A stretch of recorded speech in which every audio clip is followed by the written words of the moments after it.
Hi, my name is Davis Cook. I'm graduating out of Mullen High School in South Carolina, and I'm moving on to study education at Clemson University.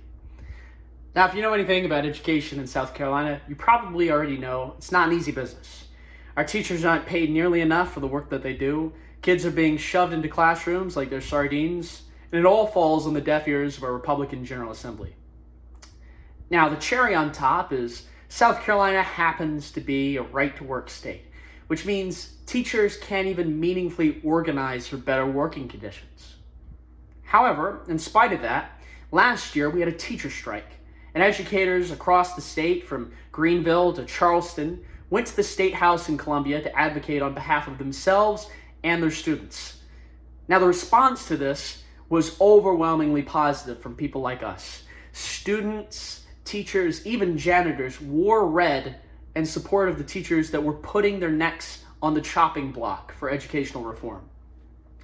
Now, sadly, when this bill, so-called S419, went to the floor, it was watered down to the point where nothing fundamentally changed from 2 years ago. Now, it's precisely things like this which are going to make the class of 2020 so important. If Bernie was the lightning coming in quick and unexpected, then we're the thunder. We're the storm cloud that's going to indestructibly roll over all 50 states and begin to really build this progressive movement. Now, some would look at setbacks like S419 as a reason to quit politics altogether. That's not us.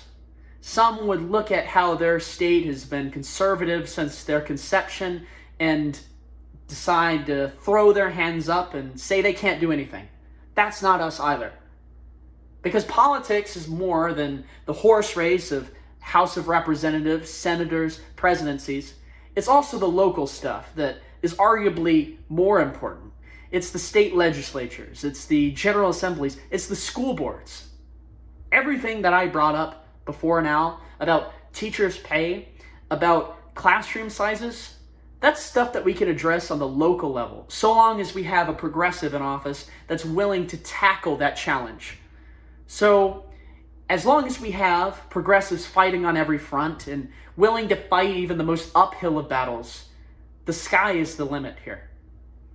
And all that stuff that we did for Bernie 4 years ago, and not so long ago, applies just as much now as we go into this election year. The fight has to continue to elect progressives to every level of government. And so long as we do that, this class of 2020 is going to become that next generation of writers, of activists, of advocates. And we're going to finish what Bernie Sanders started.